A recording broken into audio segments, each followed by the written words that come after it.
All right, what's going on, guys? Jeff here back again with another video. So today, we're going to be talking about the recession and, of course, a little bit about the whole FOMC situation. I'm going to bring up a notepad, simply going through a little bit of my thoughts about what's going to be happening in this FOMC meeting. Okay, so this is going to be happening on the 16th of March, 2022. Okay. So first of all, we already understand that what Jerome Powell said would be he's in support for the 25 basis point increase for the interest rates for this current meeting. So we're almost certain to be getting a rate hike. Okay, so let's just do it as 0 BP, 25 BP, and 50 BP. Okay, for this, I'm thinking it's going to be lesser than 5%. Honestly, it's going to be almost non-existent, but I'm still not going to say that it's completely impossible because, right now they are in the meeting right now. So I really think that it's really close to impossible, but still less than 5%. Okay. 25% on the other hand, I'm looking at 60 to 70% of that actually happening. And then the rest of that would be, I can't really do math right now, 25%, whatever it is. It's about 25% for us to really see a 50 basis point increment. I do not see anything for 75 or even 100, simply because if any of this happen, we get rug pull. Okay.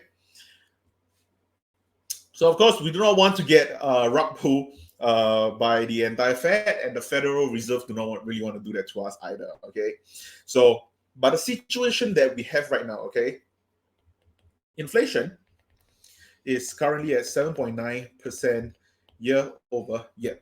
Okay, and if the Federal Reserve increase by 25 basis point, and let's just say they were to increase it 6 times, okay, times 6, okay, we'll be looking at 25, 1.5. 1.5% increase in interest rate in 2022. Okay, this is of course in 2022 alone. Okay, if we have 7.5% inflation, okay, 1.5% interest rate is not going to help this, which is why a lot of people keep, even myself included, okay, I don't want to say that I wasn't panicky about this. A lot of us were worried that six interest rate hike is going to be very, very dangerous for the market. But do understand that 6 interest rate hikes with 25 basis point increment is only 1.5% interest rate hikes in general, okay, for the entire year for 2022. All right. So if this actually happened, we're still the Federal Reserve is still trying to combat 7.9% inflation. And let's be honest here, okay? The March data for the CPI, which should be coming out in April. Okay. My expectation, I'm looking at 8.3% to wait, hold on. I'm not supposed to do an arrow. 8.3% to 8.5%. My own expectation is going to be 8.3 to 8.5. So the reason why I'm looking at this is because oil prices, bam. Wheat prices, bam. Nickel prices, bam. Okay, you got oil prices going up, wheat prices going up, nickel prices going up, palladium prices going up, aluminum prices going up. Everything that is actually going to be reflected on the CPI are all going up. And these are things that we're worried about. Okay, oil prices from the energy sector, wheat prices from all the food commodities, nickel prices, and also aluminum and palladium from your jewelry, the watches, the new cars and trucks, all this in the batteries making and such, which is why I do see 8.3 all the way to 8.5%. Okay, but of course, I do want to tell you guys that for the April data CPI, which will be out in May. Okay, I do see a disinflation happening. Okay, I do see inflation basically currently we have it like this. Okay, this is where we are at right now. I think 7.9%. Okay, I do see it going down like this. Okay, it's going to be a little bit lesser. Okay, of course, I don't think that it will suddenly go down to all the way to deflationary. Let me just change in a different color for that. Okay, I do not see it happening like this. Okay, I don't see it happening in the red. I do see it happening in the black. Okay, which would most likely mean that we might see it try to go down to maybe 6.5%, or even maybe going it down all the way to like 5% and such for May, of course. That's my thought, because the thing is that if we actually do that, there is a possibility that we can see the market kind of just try to recover a little bit. And the only reason why you see a disinflation happening is because if you take a thing into consideration, let's just say oil prices, okay? Oil prices at the moment, right now, let's just say oil prices is $120. Right now, it is not, okay? Right now, it's $99. But let's just say at $120 during war, okay? And then during pre-war, it was about, let's say, $85 or so, okay? So right now, you're taking into consideration, for this, let's whip out my trusty calculator. 120 divided by 85. This is a 41% increase. Okay, a 41% increase. So of course, when we get hit by the CPI, we definitely got hit by a very, very high number. Okay, we're gonna get hit by 41%. But of course, you also have to take into account. But what if prices of the barrels of oil start to go down? Okay, which is good. We do want to see the prices of a barrel of oil go down. Okay, so let's just say right now it went all the way to $99.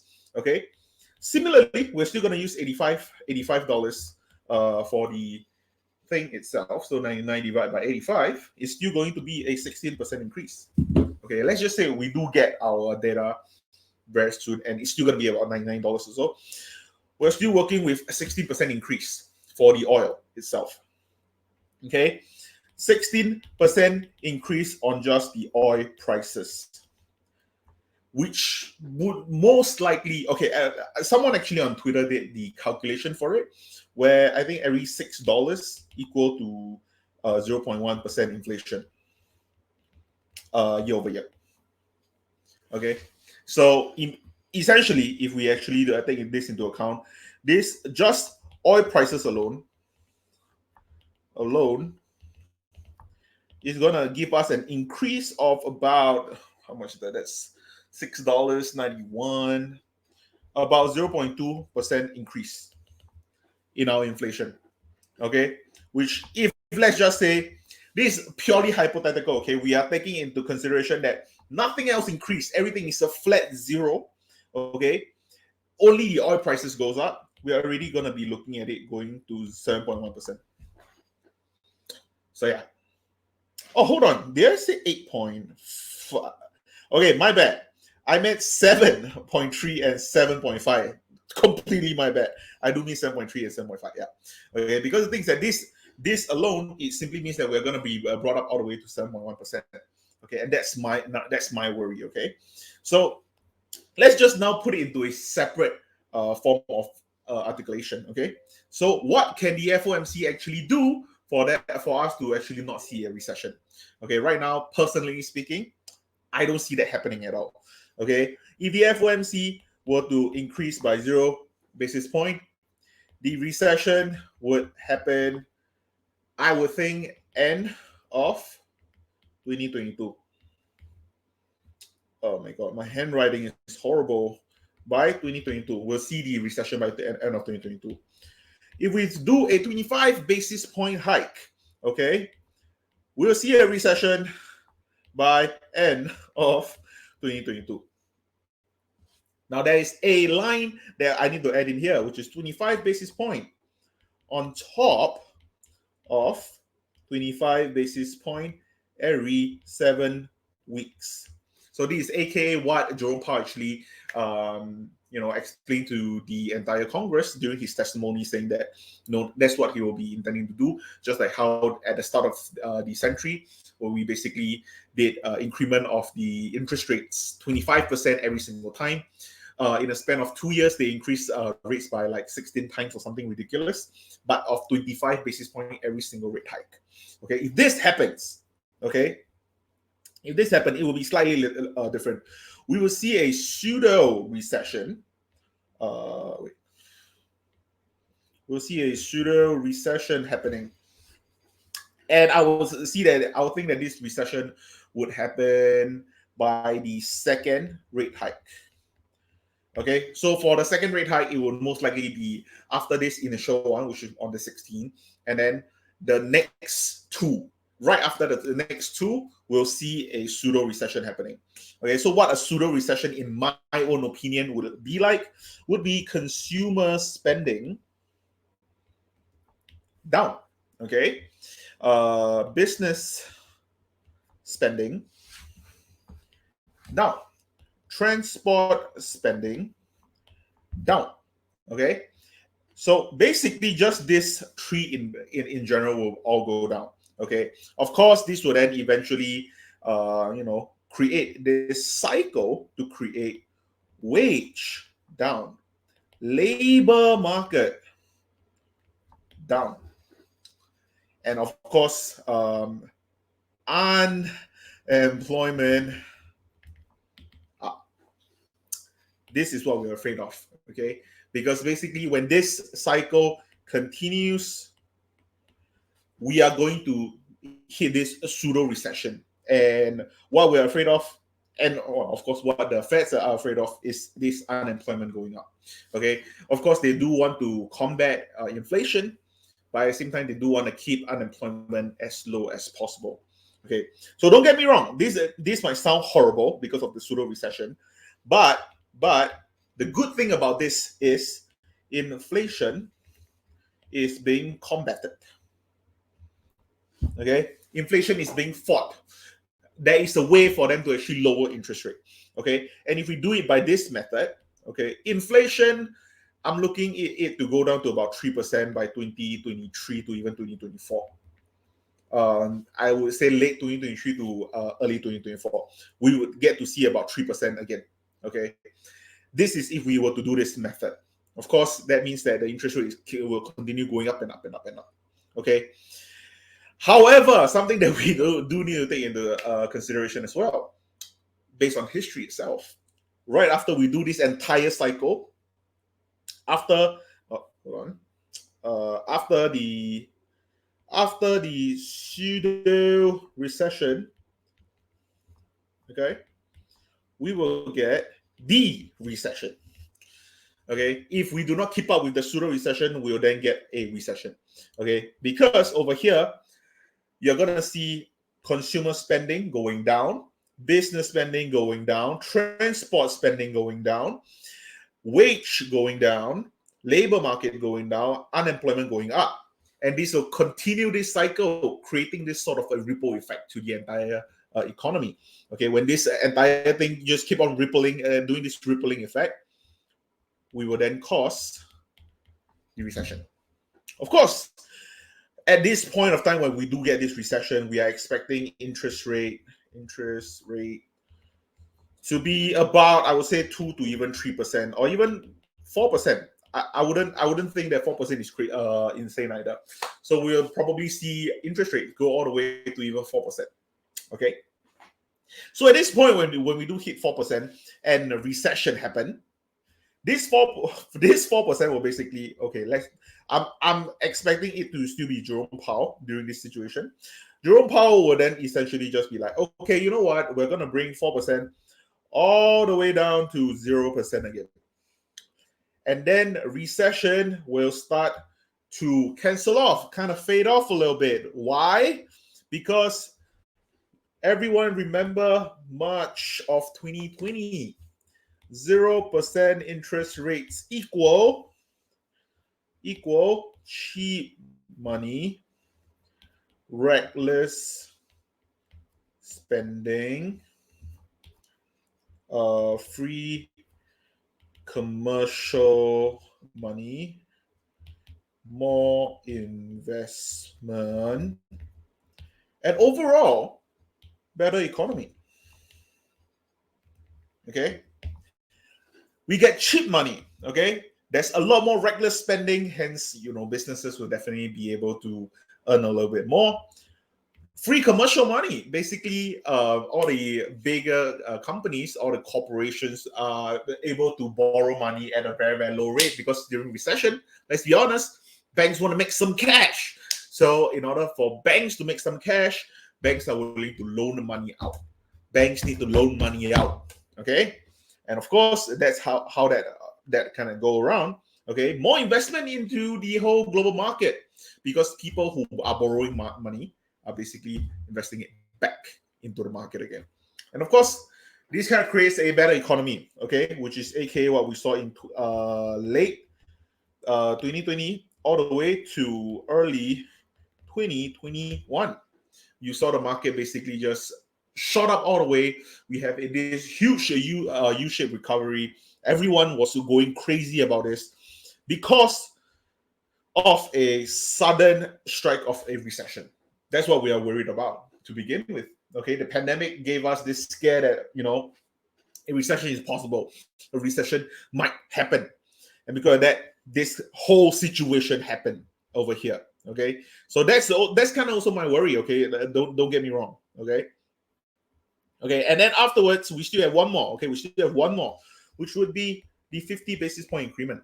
Okay, if we do have a 50 basis point increment, I do not see recession happening at all anymore. Zero, nada, nothing, no recession whatsoever. Okay, and the reason simply because if they do a 50 basis point increment, it simply means that we are going to be followed up by 25 basis point. Well, it won't be every 7 weeks or so, but we are looking at 7, 8, 9, or even 10 weeks of a rate increase for a 25 basis point. Okay, so chances are, instead of seeing a pseudo recession or even a recession in general, by the first FOMC, which is this one, by this FOMC, we're taking into consideration that everything would have already been controlled over here. Okay, the recession would not be happening. Interest rate would still be relative to what people are able to borrow in the market and such. Of course, right now we have a lot of other things that's looming in the market, such as your debt. Oh my God, debt ceiling. Okay, the debt ceiling is definitely an issue. Pandemic, China. Okay, Russia, Ukraine, without a doubt. Russia, Ukraine, war. FOMC, currently. That's our concern at the moment. Meeting. Okay, and let's not forget next year, election. And I'll tell you why election is also a scare for a lot of people. Okay, something that people don't really understand as well. For election, people are worried because, especially during the whole Joe Biden and Donald Trump. Okay, when they were doing the whole election cycle, they were doing campaigning and such. The market was very, very, I wouldn't like to say frothy. Okay, I would like to say there was a lot of risk going into the election, because people were not sure if Donald Trump's going to get re-elected or if Joe Biden is going to come in. Because if Joe Biden comes in, okay, a lot of people have their very varying opinions on this. I don't want to get too political on this, but some people do think that if Joe Biden were to get elected, the market will go down. Some people do think that if Trump get elected, the market will go down. Okay, so there were a lot of varying political views on the entire market. People were very, very unsure. Uncertainty was at its peak. Okay, and you do need to see that next year when this election do happen, this is going to be another fear for us, because we do see that the Democrats are not really having that good of a chance of getting a re-election. Chances are Joe Biden might not even want to step out to do the campaigning, okay? Because he might know that he's not going to be doing that good of a job. And, I do want to give him some break, okay? I do want to give him a break, because let's be fair here, okay?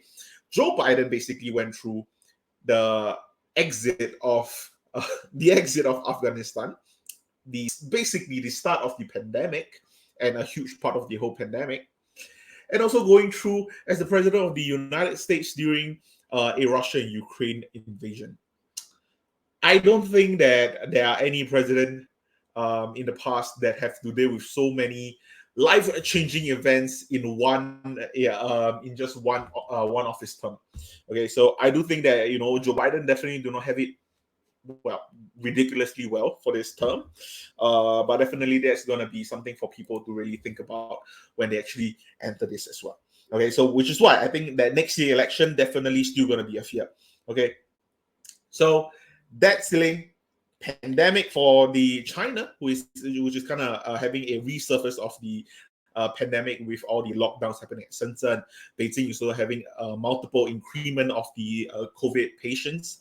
Russia, Ukraine, I mean, like, let's be honest here, we have economic sanctions going back and forth from Russia to US to Russia.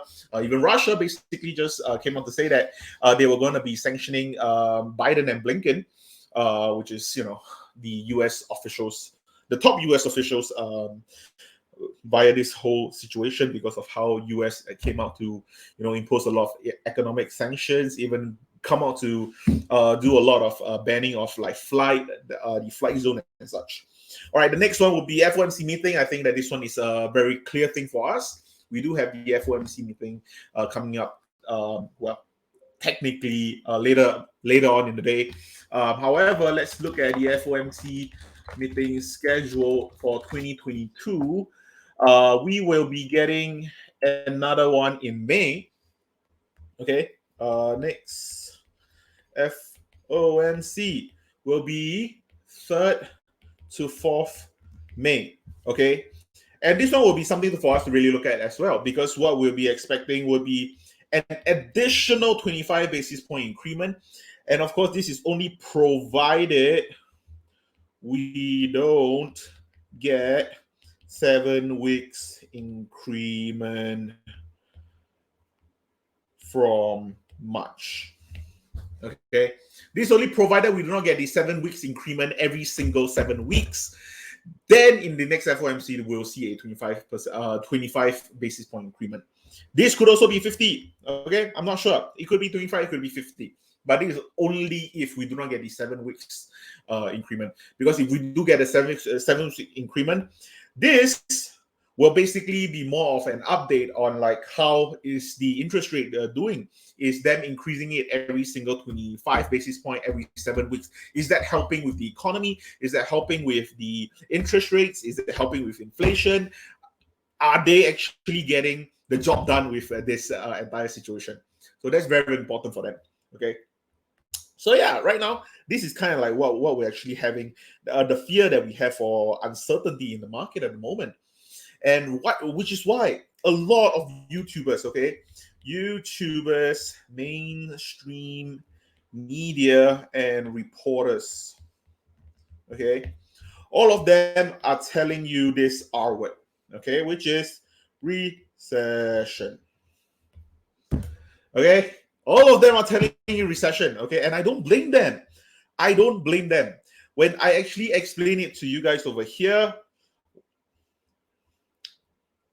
when I show it to you over here, 0%, 0 basis point, we're going to get a recession by the end of 2022. If you do a 25 straight basis point, no other increment, we're going to get a recession by end of 2022.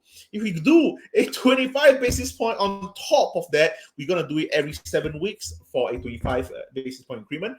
We're going to get a pseudo recession that's going to lead to a recession, which is not very good. Oh, oops, hold on. Yeah, and if we were to do it for 50%, where's my 50? And if we're gonna do it for 50%, there's no recession. But let's be honest, if we do it for 50 basis point, and then right after that we do not do anything else, we are still gonna be getting a recession by end of 2022. Do you understand how crazy this entire market is? After me researching about this almost every single day, looking at all the news and such, I do not see this as any good catalyst for me to really go into. Okay, I want to be bullish in the market. I really do. But there are just some things that I cannot really get into right now. I don't want to say I'm negative about the market, but I'm just not confident. Okay, I'm not sure what's the market going to do. There's just too many uncertainty in the market, which is why you can see people talking about the R word so simply: recession this, recession that. Even for myself, I'm going to be telling you guys about recession because I'm not going to give you guys zero transparency. Okay, I'm going to be fully transparent about it. My thoughts.